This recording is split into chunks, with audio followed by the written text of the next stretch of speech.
start that recording now. Bearing in mind that if you don't want your real name, you could put my name or any other name if you'd rather be anonymous here, or if you'd rather have your camera off since we're recording it, then obviously that's absolutely fine. Welcome, welcome. Thank you so much for joining us this afternoon, this morning, this evening, wherever you are. It's so exciting to have representation from so many different countries as we look around the screen now, as we've looked down the booking list and so on. That's really great. So thank you for joining us. If you can keep your yourself muted, that would be really helpful because we are expecting quite a few people, and it'd be tricky if you didn't stay muted. However, we really want you to participate in this session, and so we're going to use Mentimeter for that. So you should be able to see there on the screen now. If you haven't used that before, it's really easy. So if you go to the website menti.com, you should be able to see it at the top of the screen here. You can do this on a mobile phone or on a different window of your device. Go to menti.com and type in this number at the top. When you go on the website, it'll ask for you to type in a code. This is the code here at the top, 57224712. And this will mean that you can type in various contributions and thoughts as we go through our discussion. So I do hope you'll be able to join with that. And the first question is, where are you from? So feel free to type into that, and then we will know that people have successfully logged into that. So as I say, you go to menti.com and type that code at the top.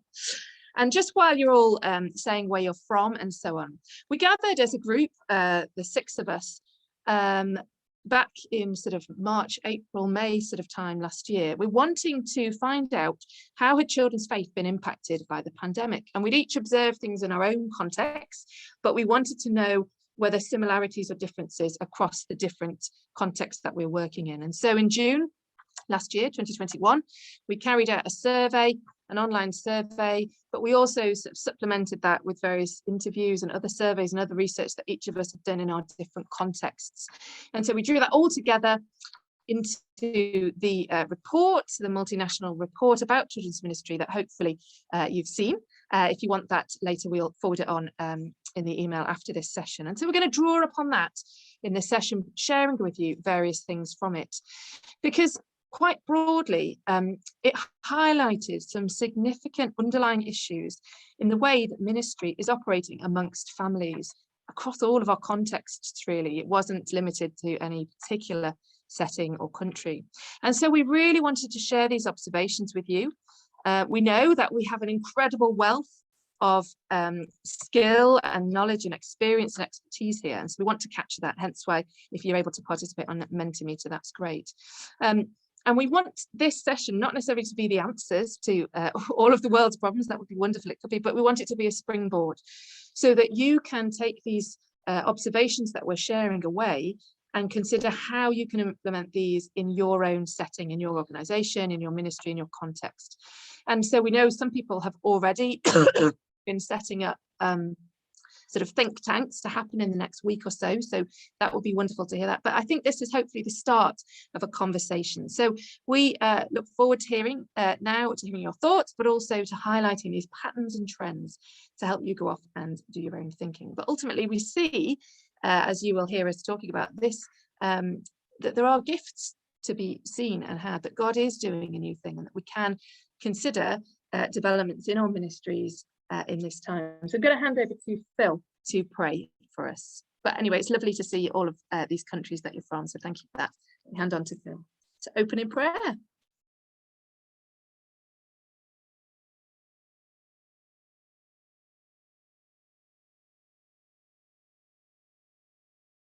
Phil, you're muted.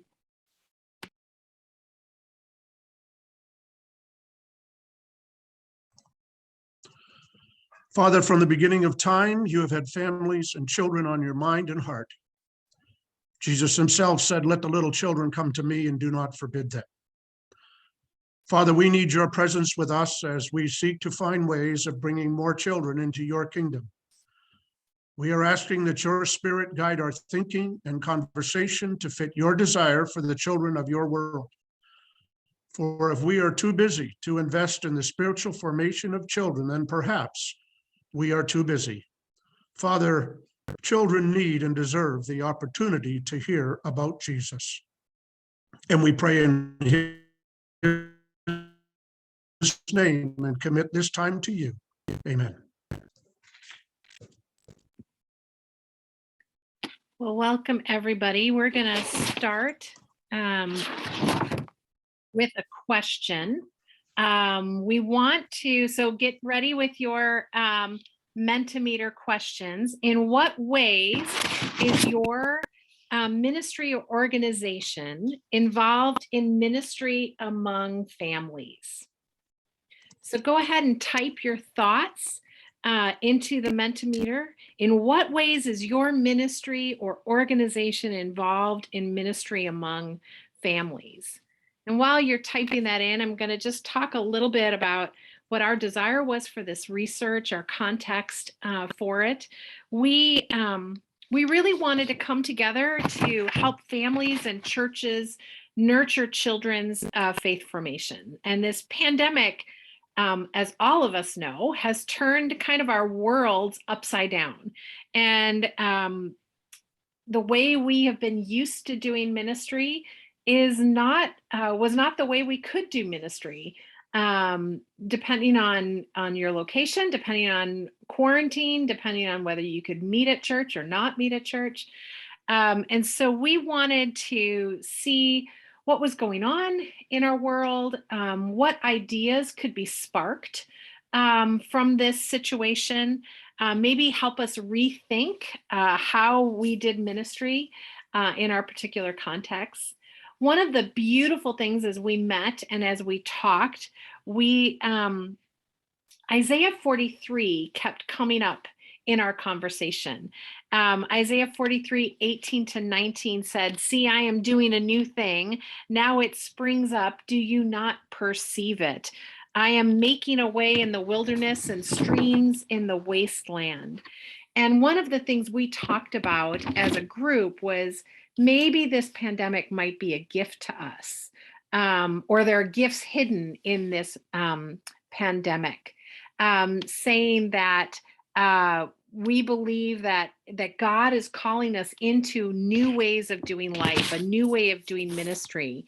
Maybe there are new ways we should be exploring, but we just never had the chance to do this. And we can now take a step back and look at things a little bit differently. So as you guys have been answering in the different ways that we're involved in ministry, you can see some of us are involved across our denominations. We are equipping families, we're training our volunteers, we're teaching in Bible clubs, mentoring young families, neighborhood clubs, ministering to families in local contexts, toddler groups. Those are one of my favorite groups, our toddler groups, working with kids and families in our local community, different ways that we are all involved. Messy Church, involved with our pastoral interactions with people. We've been involved in a variety of different ways that we can be together. So what I'm excited about this time is for us to really start saying, well, maybe there might be new ways for us to engage with families, new ways of exploring these ideas, maybe ways that we've done it in the past that either are broken or maybe have run out of steam, and that we can find new ways of doing that. Any more interactions, Sarah, or is that pretty much everybody?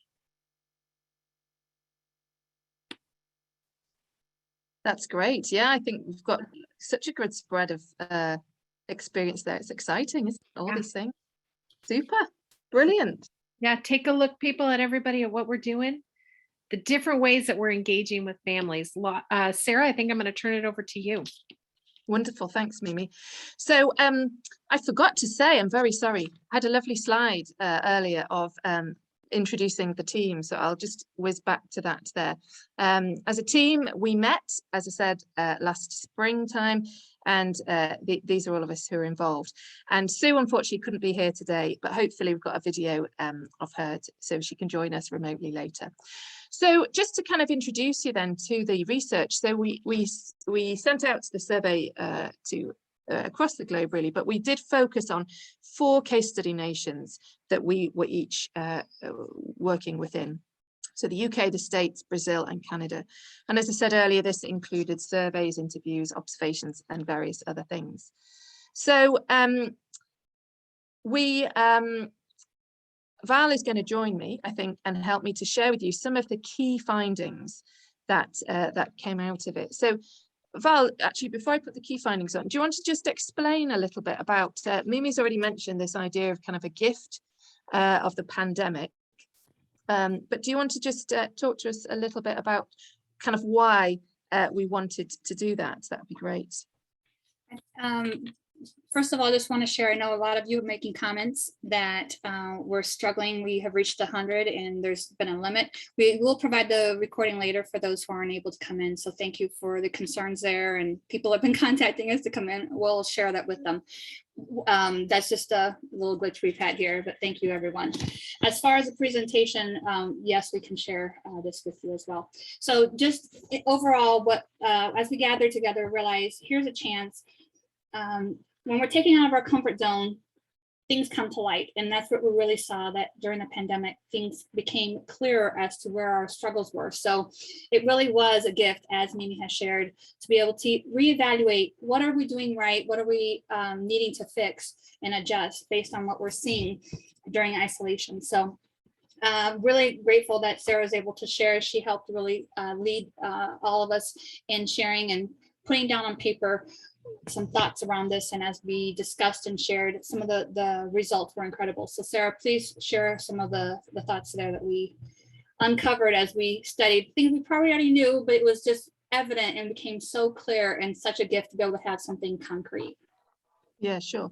So the first thing we wanted to say here is that children's leaders and parachurch organisations, really, we need to see more of a prioritisation of ministry amongst children. And formulation of kind of strategy really of what the purpose is. And what we were seeing was that many, obviously the pandemic was a crazy time, really difficult time. Nobody planned for it, threw everything up in the air, up into chaos. But as we looked across the statistics of various different countries where, you know, in Canada, in the research there, 63% of churches cancelled and suspended Sunday schools, 20% did that in Brazil, 62% decreased what they were doing in the States. In the UK, we didn't particularly have statistics quite the same, but we did hear reports and reports and reports of how there was a decrease in children's work, and people saying some things like, you know, well, it's hard to connect with children in times like this. And we even had some comments. I had to remind the church that we had children in it, and the kids were left behind. So that first point there was kind of really apparent that in a time of crisis, there did seem to be much more of a prioritization towards adults than children, which we as people involved with children's ministry found that very concerning, and actually really highlighted a need for much clearer strategies moving forward, and we'll talk a little bit more about that later. Val, do you want to talk about the next point? We just realized we have to think differently. We have to start working differently. And as we interviewed the churches, schools, and parents, it was clear how parents, we need to build them into that partnership where it's authentic partnership, not a transaction, but really helping not just the church providing resources, but how do we help them in this connection of building the formation of the child together, not just passing the baton, but really working. And parents really felt ill-equipped to lead that piece. So that was one of the pieces recognized, that authentic partnership. What does that look like? We need to rethink that. Yeah. And then the third point here about kind of thinking about greater relational connection. So, thinking, you know, in the pandemic, it seemed that people were merely catching what did they do pre-pandemic? Let's pop it onto the online platforms. And actually there was a sense that that didn't really work, and there was a need to think in different ways. But also, how can we encourage much more active and interactive participation rather than a kind of a passive way? And the final point, Val? It just showed clearly our our need to be clearer in our communication, bringing more clarity and purpose, passing the vision of what does children's faith formation look like, and how do we help each other in that process. So so important. I see that someone else will put in the chat here. Authentic partnership, clear communication are key points that we've found in this research. Right. So Sarah, is there anything else, or let me know? Yeah, no, I was just going to pop this slide on for people to give their responses. But while you're typing responses to that, what do you think of those key findings? We're going to watch a contribution from Sue, who couldn't join us, but she particularly has expertise in terms of church, in terms of schools, churches working with schools. And so she's going to share a few of her thoughts on that. So I'll stop the share for now, but keep typing in your comments whilst we watch this contribution from Sue.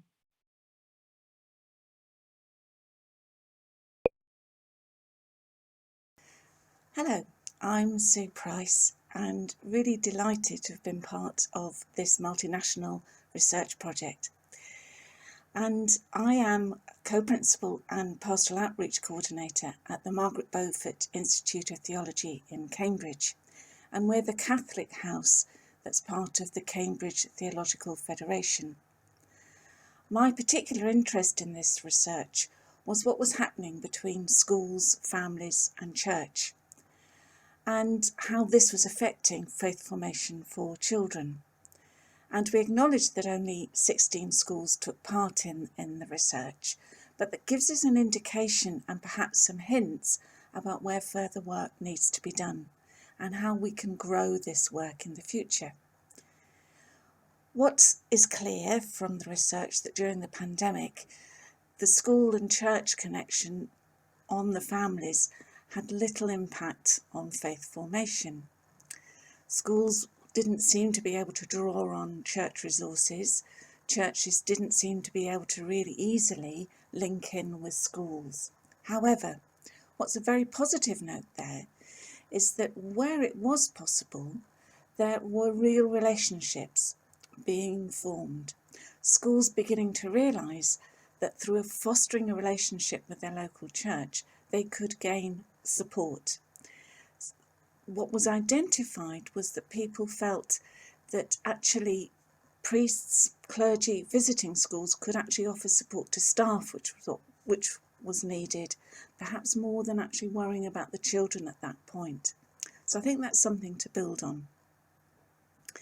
And I think it's something to look forward to, is how churches can become real resources for schools, no matter where churches and schools are based.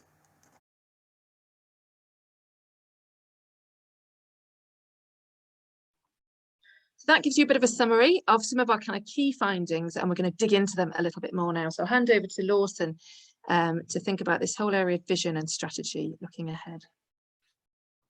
Hi, everyone. It's wonderful to see so many colleagues and friends, and thank you so much for joining us today. One of the findings that really popped for us was about strategy.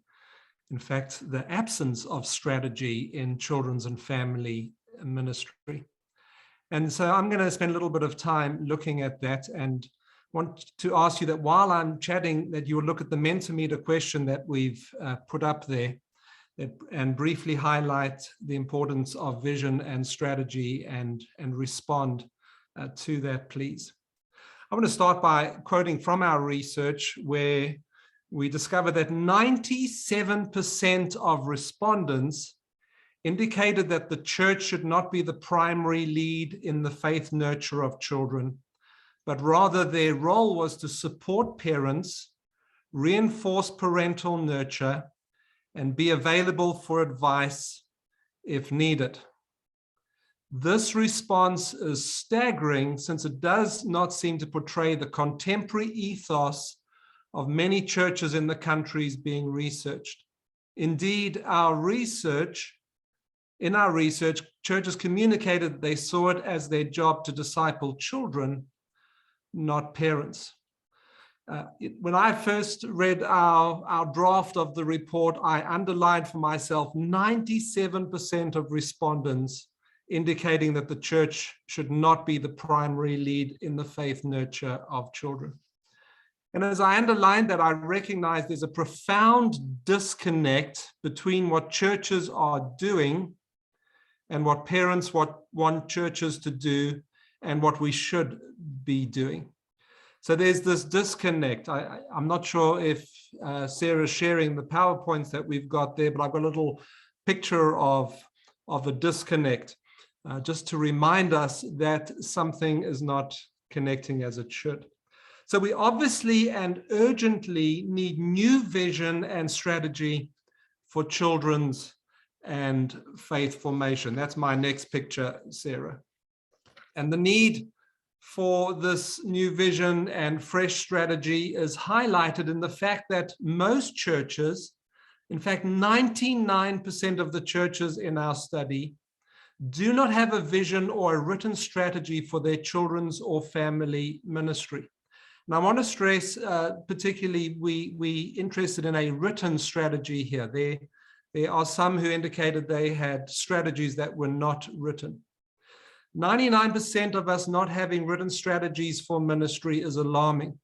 And moving forward, churches and families must work together to develop ministry strategies. If you look at the next slide, we've got a slide there just saying we need to be developing strategy for family ministry. And to do that, we need to be partnering with parents. Now, you may be wondering, why don't we have written strategies of ministry? Well, there were 3 reasons identified in the research, as you can see in this next slide. Number 1, the responses to our questions about strategy revealed a degree of confusion and ambiguity about the concept of strategy. So that was interesting. There's a number of us who don't know or understand what strategy is.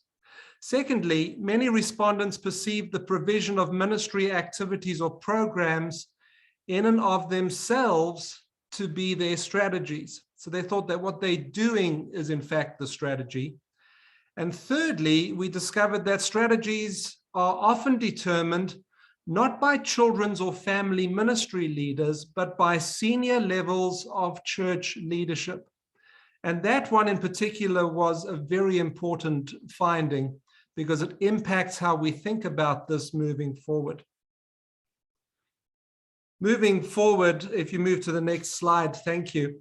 We are very aware of the fact that if we fail to plan, we are planning to fail, as Benjamin Franklin, the founding father of the United States, said. So in the future, we're recognizing that we must do more than pivot, we must innovate, yet innovation in and of itself, we're recognizing will be futile without a strategy. We also recognize that in developing strategies moving forward, we can't remain in isolated pods. We must unify our ministry strategies. And for that to happen, it's going to be essential for us to invite the engagement of Christian schools and seminaries and agency leaders and denominational leaders and church leadership in the development of future strategies. And frankly, this is critical. If the church of tomorrow is going to flourish, the church of today must prioritize children's and family ministry strategies. And this will only happen if we, those of us who are involved in children's and family ministry, raise the profile of children's and family ministry with senior levels of church leadership. And then most importantly, added to that, if we're going to build and sustain momentum, children, youth, and parents must be part of the strategy process. If they're not, there'll be no ownership of the strategies. This to simply make this point before we move on, that the strategies we develop should help us shift from program-driven approaches to person-prioritized approaches, just to link back to what Sarah was saying a little earlier. I want to move us along to continue thinking about strategy. I'm going to ask Mimi and Phil to help us explore this further. And while we chat, we're going to be putting up 3 new questions now on Mentimeter that we'd love for you to respond to. So while those questions are going up, here's a key question. Recognizing that the word strategy, that word strategy, has sometimes been avoided in Christian circles because it seems to be at odds in some people's minds with being God-led or Spirit-inspired. I want to ask Mimi to summarize why biblically and theologically a vision and strategy are vital for the health and growth of children's and family ministry.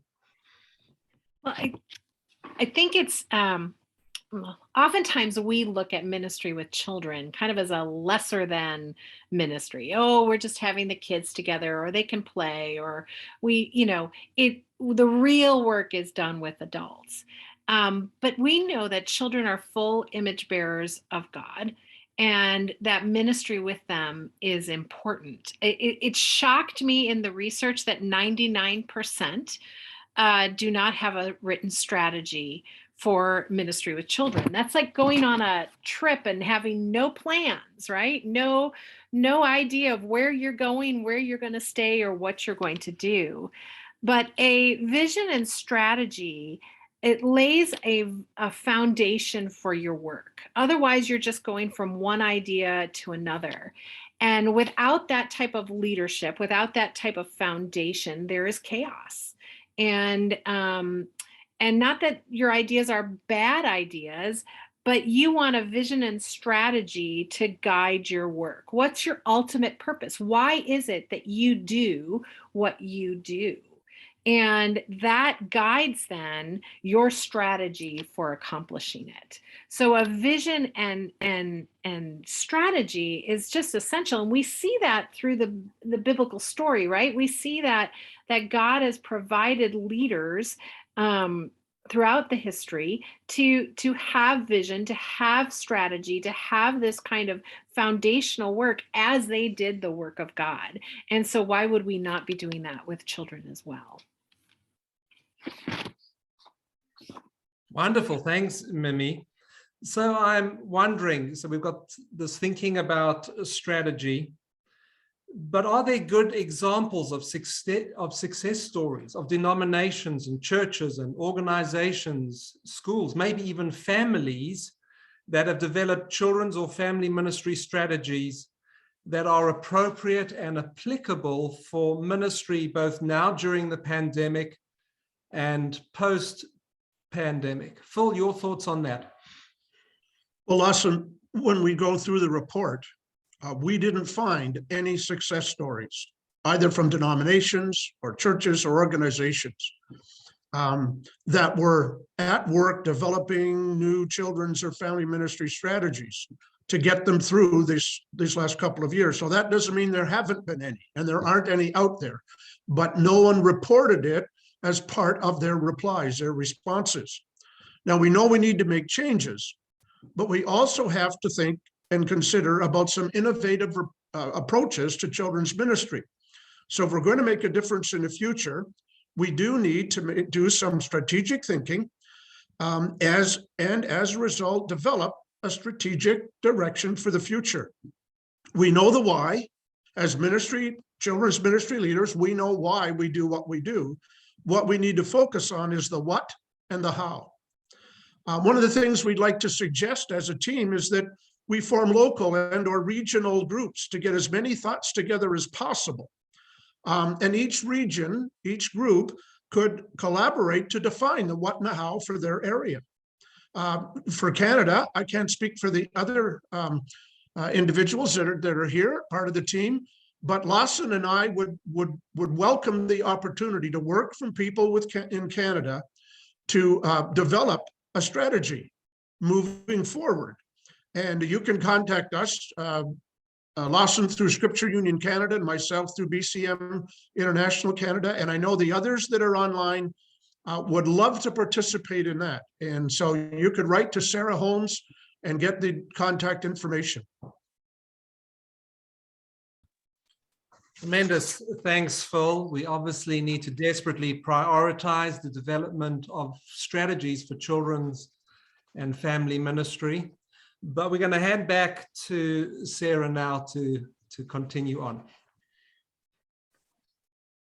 Great, thanks. Now it's I don't know if it's a bit depressing seeing how many barriers people are listing here on the screen, but really thanks for sharing those. It's important to be aware of them.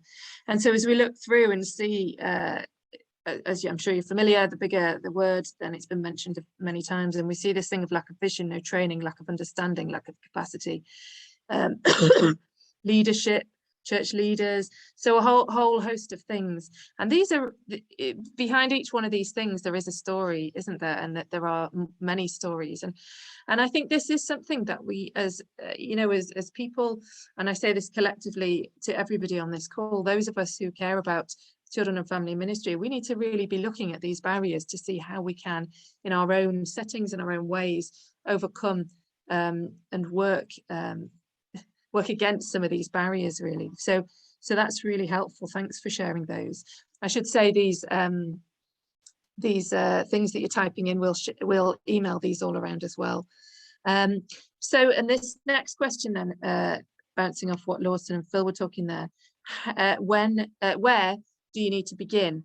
And some of you have already been typing in here. What do you require to develop a new children and family ministry? Lawson, do you want to comment on any of these, or should we just have a look through the various thoughts about needing families to be part of the parish? No, just to say this, your input, everyone, would be wonderfully helpful on this. We did a research piece in Scripture Union Canada back 3 years ago, and we discovered with the contributing churches to that research that one of the things that people would appreciate would be a model or means that would help us develop strategies. So while you're filling in and answering this question, if you go to the Scripture Union Canada site, you'll be able to find on that site for free under resources how to develop a strategy of children's or family ministry. So we'll just add that in, but thank you for adding in all sorts of thoughts here. Great, thanks. Okay, so moving on now and this is the next question as well. How could you more intentionally and more strategically involve children and families in that strategy and in your work that you're doing? And I think this is a really big question, big thing that was raised as a real need. So fascinating to see these things. I'll leave that up for a moment in case people want to add to that. In a moment, we'll be talking about success stories. So some of these things perhaps could feed into that. Things about talking together, suggestion boxes, surveying families. So even just those three I've read, they're listening, aren't they? They're hearing what children and families are wanting and needing, opportunities to come together, listening, discussing, talking, which is really, really interesting and bounces really well onto the next point that we're going to talk about. So I'll just move the slide on, but feel free to keep typing things in. You should be able to move around the slides in your Mentimeter. Because I was just going to talk for a few moments about some of the disconnections that we spotted in the findings of this survey, and it was really really kind of fascinating to see, fascinating and a little bit depressing, if I'm honest. So here we see the disconnect between, this was the biggest, I think already, perhaps a couple of presenters have already mentioned this disconnect between institutions of the school, church and home. It was rare to read about any kind of collaboration or partnership. We looked at the language that people were talking about, and it very much seemed to be talking about using the church as a service provider. You know, how can we utilize the church? What can we get from the church? That sort of idea. Very, very few people talking about working together or in partnership to support a child's faith. And some of these comments here. The church did not meet our needs during the pandemic. We engaged with the services as much as we could. They should have catered more for children. So very much this sense of what can we get from the church was really quite very, very strongly came through. And also this point here at the bottom is the aim, content or connection. And this was a very strong thing that was coming through to us, because there seemed to be the sense that churches were providing a lot of content maybe for families. Here's a website, here's a book, here's this, that and the other, lots of content. But actually what families were wanting was connection. And the same with schools. Perhaps we heard many stories about how churches are providing content to schools in some of the countries where it was possible for schools to have input from churches. There were assemblies provided or RE lessons, things like that. Here are some lessons, here are some lessons. Download these off YouTube or whatever, but not very much connection going on. And yet that was what people were wanting in the schools. And so again, we'll talk later about some success stories, but where we heard of those times where actually people were going and making connections with school staff and in a kind of mentoring type pastoral support role, that was actually really, really effective. And another disconnection we spotted was with families. So 66% of the families who participated in our survey reported that they felt withdrawn or disconnected from church during the pandemic, which is staggering when you consider that probably the people who completed our survey were those who were generally more connected with church in normal times.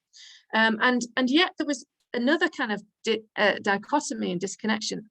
Many people saying it's easier to connect with adults than children. And this was kind of perhaps the argument for why children's ministry wasn't quite so prevalent during the pandemic.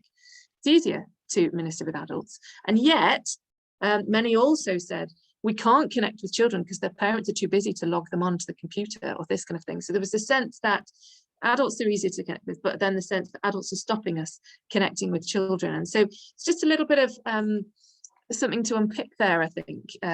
What's going on behind some of those statements. Disconnections in terms of the support. So fascinating this, 48% said that the main source of support was family and Christian friends. So that sense of informal support structures. But only 18% of those who responded said that church was their main source of support, and 8% school. And this was really interesting for us to see, because as it says there at the bottom, when we looked at what churches were saying, they were saying that their main aim during the pandemic was to provide support for families. So it's fascinating to see there that many churches are putting hours and hours and hours into activities, and by activities, I mean their own activity, time to support families, and yet it perhaps wasn't translating through that families felt supported. So I think we really need to be, as you were saying on the previous Mentimeter question, listening to families. What does support look like for them? What do they want and need, and so on. In terms of faith in the home, there was another disconnection here. 32% said that their family's spiritual activity had decreased during the pandemic. 25% said it had increased. 17% reported their faith had been enriched, and 10% had reported increased discipleship. So although we have seen at the top there 32% of their family's faith has decreased, we are also seeing some significant and encouraging statistics there that actually there is positive news, that actually there is more faith going on at home. And so some of the quotes at the bottom there, that families were reporting more intentional children's worship at home, faith has become part of everyday life, and more spiritual conversations happening at home. So these things are really exciting, that, perhaps we need to, again, be unpicking and thinking, right, this is going on. This is a gift of the pandemic. How can we build on this in the ministries that we're doing and that we're involved in?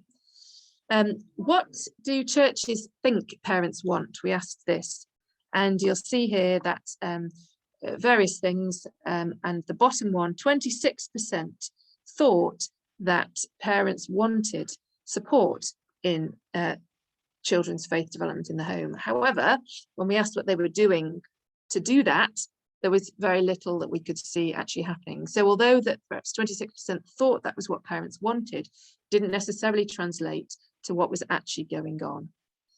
And here, another disconnection that we kind of spotted when we asked what parents do want, the vast majority wanted support or reinforcement in what they were doing in terms of faith in the home. You see here only 1.2% talked about wanting the church to have complete responsibility for that. So we kind of need to see this and to see that parents are wanting to have support. They're not wanting the church to take over. And yet we read here, there's a statistic from Barna, in other places we hear that churches are perhaps assuming that their primary role is to actually take over and support children's faith. So there's a little summary of the disconnections that we saw. Churches identified that parents wanted support. Parents said they did want support, yet many parents relying on the church and many feeling ill-equipped and disempowered. And we really think that that's because of these underlying messages that are going on there. You've already been typing there, so this is brilliant, thank you. What do you think of these disconnections? And we're going to really scrutinize these and look at them in depth later. So do feel free to keep typing these as we move on in a moment. But just some things I see there very worrying during COVID. Families are very disconnected. This major struggle, marginal church families. It really rings true. So fascinating here to read this. Alarming but not surprising. I think that was our feeling as well as a research team. It highlights the church isn't very good at understanding the needs of the people ministering to. Yeah. So do feel free to keep typing, but I'm going to hand over to Mimi for our next segment. I'll just stop the screen share for now, but do keep typing. Yeah, thank you, Sarah, for that. The highlight I think that I saw was this: there's not much language between collaboration and partnership. And although I want to hear from all of you, because I think there are ways that we have had some successes or some good examples of being strategic or intentional, working in partnership with parents and families. So there is a Mentimeter question that you can answer, is how can organizations more effectively equip and empower parents and work in partnership with them? Or what are some of the barriers or issues with this? So go ahead and start typing your answers to this while I start talking with Val and Sarah. So my question for them is, can you share some creative ways we've seen the church partner with parents? Is there some success stories out there? Val, do you want to share with us? Yeah, let me just first preface that I did a research in Brazil right at the beginning of the pandemic, and it alarmed me to the point where I said, okay, in my ministry that I walk with 20 individuals, let me pick on 5 and journey with them as we understand what's going on in the pandemic. So I journeyed with 5 key leaders. And so these are not all worked, but 3 of the 5 have made huge progress in the partnership with families. So I want to bring that 3 quick stories. One leader focused on the opportunities of making fun moments and creative moments for parents to take a smaller step versus saying, I'm responsible for the spiritual formation. How did they do smaller steps? So they did fun things such as when we were still isolated, not able to meet together, they did a week where every day they would give a special kit to the parents, and in the cars they came to a service and parents had next steps of how to encourage, how to build that particular spiritual formation. And then after they opened, they did a picnic as a whole family, integrating not only the children but the adults, the adolescents. And so that was interesting to see how they partnered, helping parents come alongside what they were trying to do at home.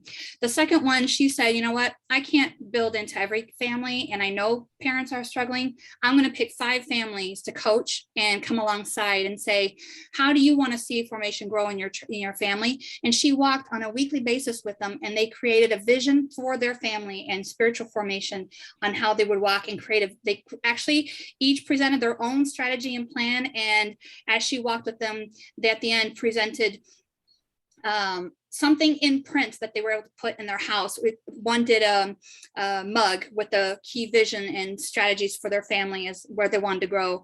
And another one did a big poster and they have it framed. So each individual did things differently. And the third church, what intrigued me is they had already started the process and hired somebody. This is interesting. They hired somebody not to be responsible for a ministry, but the integration of all the generations. He was a pastor for family, and he was now hired to help integrate between children, preteens, teens, youth, all the way up to families. And so it was interesting how they started communicating even within the church differently. And during the pandemic, one thing that they did is, you know what, instead of us giving resources, let's give them the challenge for them to build the resources. And so what excited me at Christmas, at the Advent, instead of saying, here's an Advent for you to do with your children to celebrate who Jesus is, here's some objectives that you should do. Create your own Advent. Help your children through the process to really know who is Jesus in your life and who is Jesus in your life as a family. And I was shocked and cried with her as she shared pictures and testimonies of more than 100 families sharing different ways they did it and how they just followed the objectives instead of giving the final work. They gave the objectives, and each one did it in a different way and creative. So it was very encouraging to see that. So this is fascinating to me. When I'm thinking about how does this change the way we do ministry, I heard some things come up in what you were saying. You know, there was a personal touch. So oftentimes, and I worked in a large church, right? You programatized it. So it, you know, systems, right? But this seems to be more personal, more relational, more integrated with other things that were going on. And you said something very fascinating at the end where you said you didn't give them the resources, or the church didn't give them the resources. They kind of challenged the families to create their own. So how does this change the way we do ministry? What are your thoughts on that? To me, I realized it's more of a journey. Just as I invested in those 3 to 5 leaders and helped them on the journey, I also evaluated at the end of the year my other 15 that I didn't evaluate or didn't walk on the journey. I noticed how much further they weren't as far in their journey on that piece. And so it is a personal touch. It's the need to stop and go, there's no way for us to investing and to keep thinking big as an event or as training, but how do we equip, disciple key leaders who are going to help multiply this with others? I think that is key, is recognizing we're no longer we need to stop thinking as an event and a training, and how do we build into key leaders are going to build into others. To me, that's one of the biggest pieces that I came away with. It's back to, it's not a transaction. It's not about a service we provide, but it's about connecting, helping them on the journey and saying, I cannot help others, but I can help them on that journey and hopefully challenge them to multiply that as well. But that's a key thing that really jumps out to me, what you said. It's not a transaction, but a connection. It's back to that relational approach to ministry. And how do we connect with our, you know, investing in families, investing in our leaders who then invest in others and multiply that way. But like you said, you're going to focus on some, you're not going to focus on all. And that's a hard balance to keep going. And especially in the United States churches, where often success is measured by numbers. So that'll push on that a little bit. One last question. Can you name a key idea or a way for a church to utilize building partnerships with families? What's one thing you can say to us? A concept that became clear in this last year is, instead of a program and making sure I have my Sunday in order, is what do I want at the end of the day? If I were to make a survey and say, what do I want? What do I need to see growth in my children? I think the church can play a role in building strategies and plans as to how do we see true signs that the child is growing in their love for God? How do we see signs clearly that they're loving their neighbor as themselves?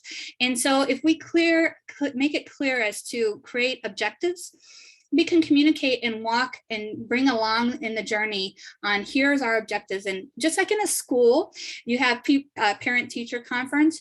How come we don't have that in with the children in their spiritual formation of saying, here's where they were at the beginning of the school year, at the beginning of the year, and here's where they're at now. Doing a one-on-one journey of clearly stating as a church, I want to see them growing with the Lord. How is that? One is seeing them strengthen in their prayer, in their, whether it's that, or whether it's, I see them reading more and desiring more to read or memorize scripture, documenting those, and then taking steps and campaign for the year. Not only saying it in our head and creating the strategy, but then building it together and communicating and saying to the parents, help us on this journey. How do you see this happening? Where do you see your strength? So that it's a joint effort. To me, it's recognizing that it's true partnership. It's not a passing of service. And when we create the objectives of the church, I think the parents will have a clarity and not ambiguity as to where to go. And it's going to challenge their faith as well to see where do they stand and how can they pass something on if they haven't had it themselves.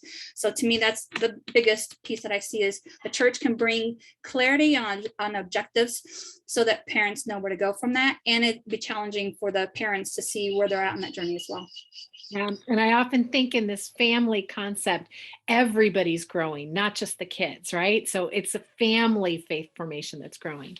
Thanks for putting the Mentimeter up. You can see some of the ideas that other people have shared. Thank you guys for sharing this, creating platform for conversations. That's back to that listening concept. I think oftentimes we may think we know what people want, but it's important for us to listen to that. Parents are busy and tired, so how do we fit into their lifestyle, listening to what they need versus us giving it? Build relationships and trust first. That's huge with families and how you do that. People using, let parents meet and share ideas, experiences, prayers. I think some of the best learning is what we're doing right now, where I'm learning from all of you, not just with my ideas, but what everybody's doing. So the same thing in our churches. How do we learn from families, what they're doing, what's successful? Whole church must embrace the vision of family support and empowerment. Intergenerational church, we've heard that theme very quietly spoken throughout today. How often the generations coming together has been important for the formation of families. Then help parents see that they have some skills to develop faith at home. I loved how Val, you named different ways, setting objectives as families, kind of saying this is what we're going to do as a family. Organizations have specific opportunities for parents and kids to talk together. It takes planning, time, and money. It takes intentionality. So there's more here that we're listing. I don't want to go over my time too much, so I'm going to turn it over to Val for you to take the next step. I love the comments being put on here.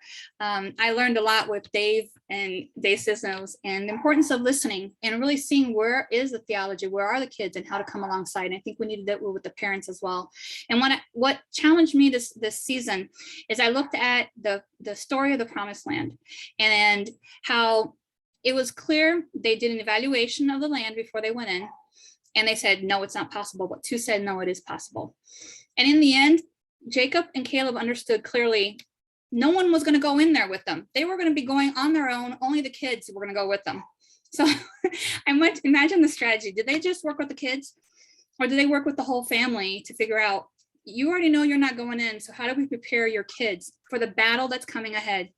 And their strategy changed for those 40 years of preparing those kids for that battle that they were going to go into the Promised Land. And that's what we have now.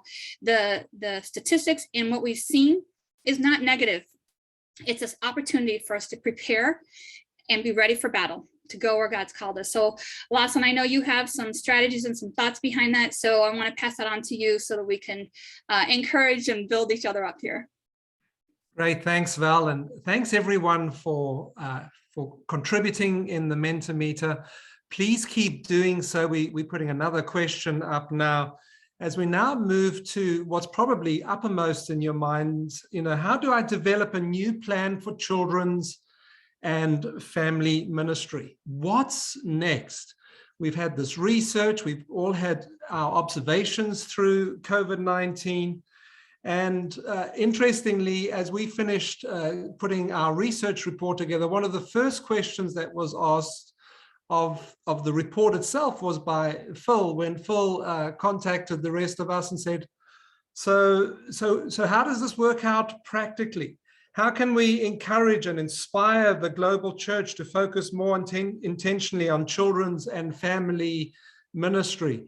And so we got talking about that, and Phil's going to give us a bit of a response there. We need your sound on, please, Phil.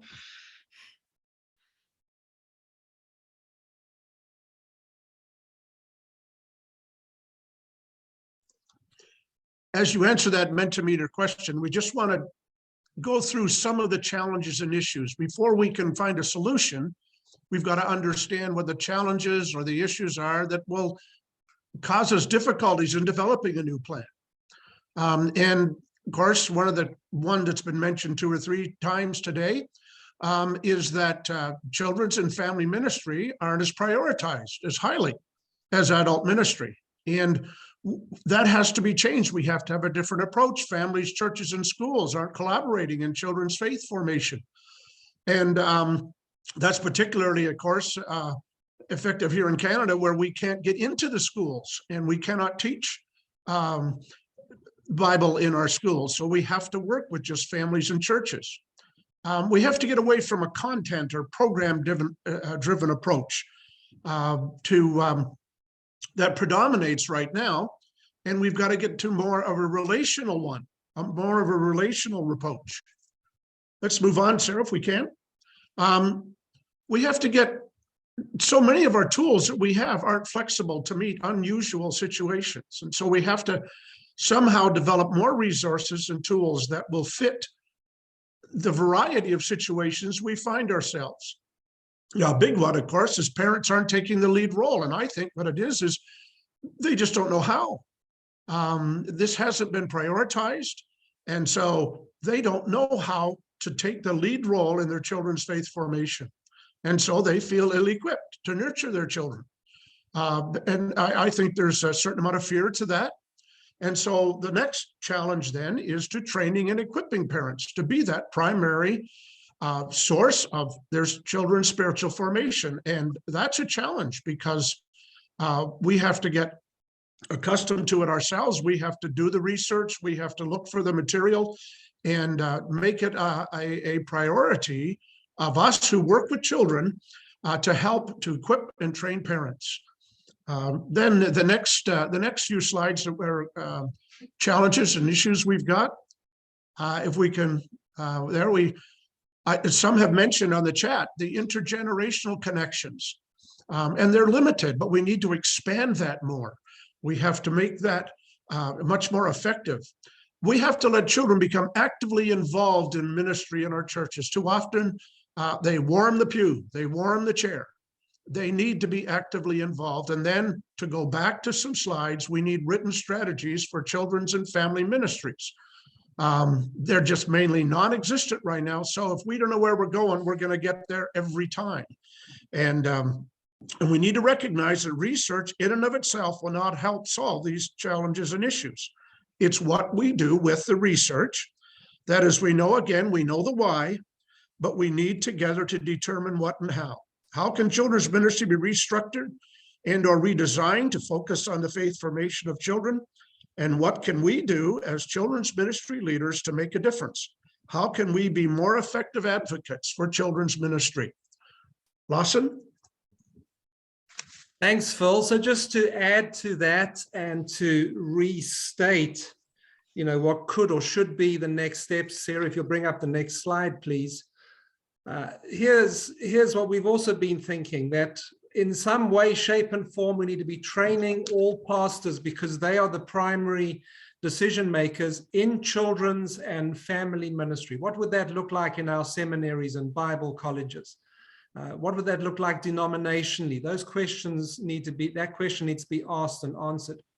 We need to be fostering partnerships amongst people in our own networks and beyond those networks. And as we mentioned right at the beginning of this time together, we're hoping that we will get together in all sorts of ways following this to talk more about this. We need to be less transactional and more relational. That theme has been coming through again and again, that we have to put a face on ministry. We've got to come close together. We've got to recognize that we're better together. We've got to redesign resources and tools to be more transferable. There may be future pandemics and things that come into our world, and we shouldn't be caught napping next time round. So we've got to think all of that through. We need to champion parents as children's primary faith nurturers, and we could talk for hours on end about that one. Moving on, please, Sarah. We need to cultivate parents' confidence. Phil mentioned that. We need to provide practical training for parents. One of the findings in our research was that very little training has been done through this season, and we need to ramp that right up, both online and in-person training where possible. We've spoken about, just briefly, Mimi mentioned it, encourage the development of intergenerational connections. We need to be involving children within the whole process and within ministry itself, far more so than we have done in the past. And we need to teach stakeholders how to develop a strategy. We need to be our own best PR, if you like, to help the church move forward. So that's just a few thoughts there. Thank you. I see a whole number of comments coming up in the Mentimeter questions. If you want to think a little bit more about this subject, you may want to go to the blog Children's Ministry Basics. I'll type it in the chat room just now. You can get that at childrensministrybasics.com, and we've spoken about what it means to develop a plan in one of the blog posts there. So over to Val, please.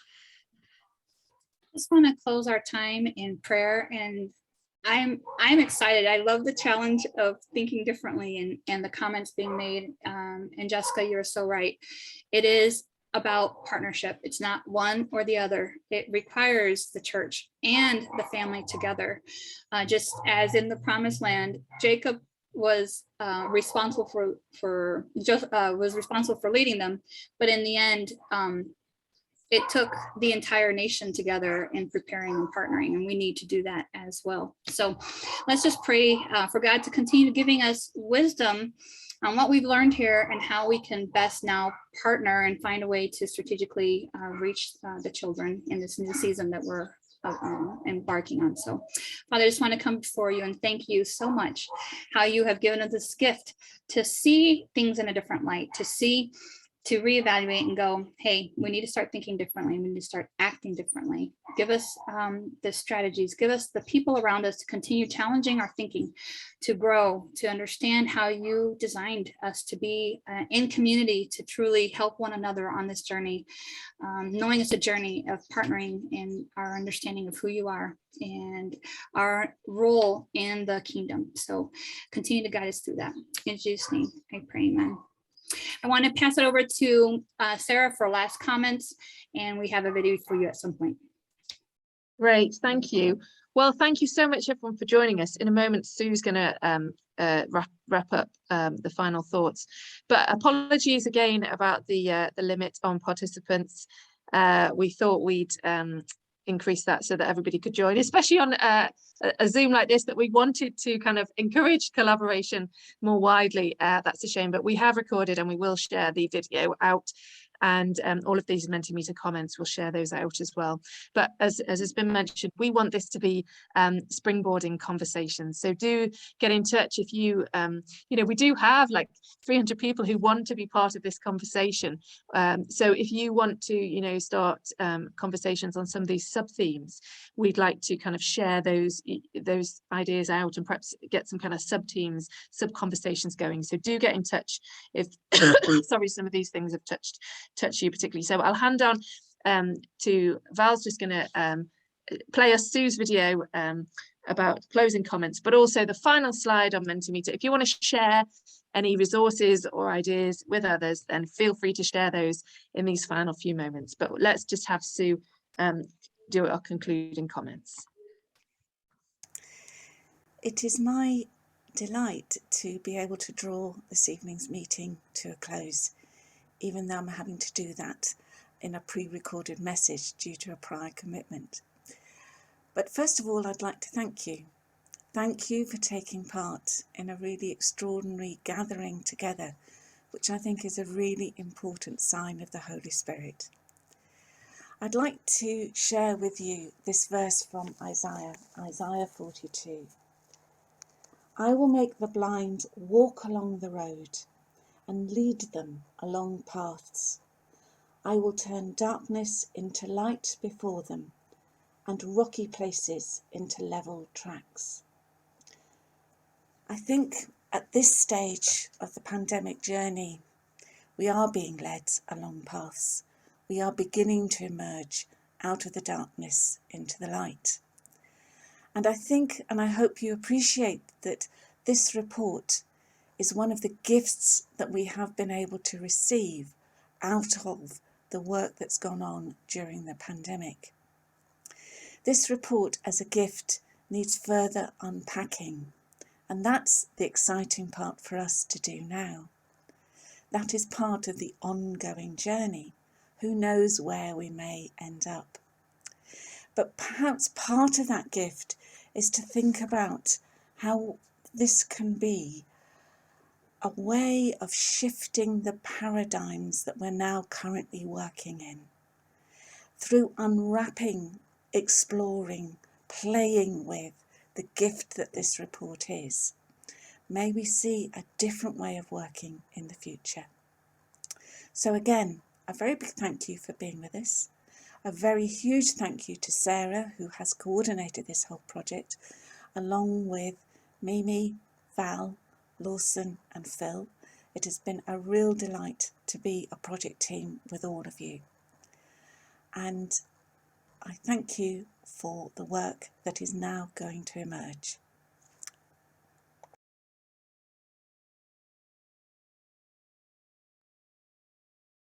Super. So thanks for joining us. Feel free to go and enjoy the rest of your day and also share some resources as you leave. Take care, everybody. Bye-bye.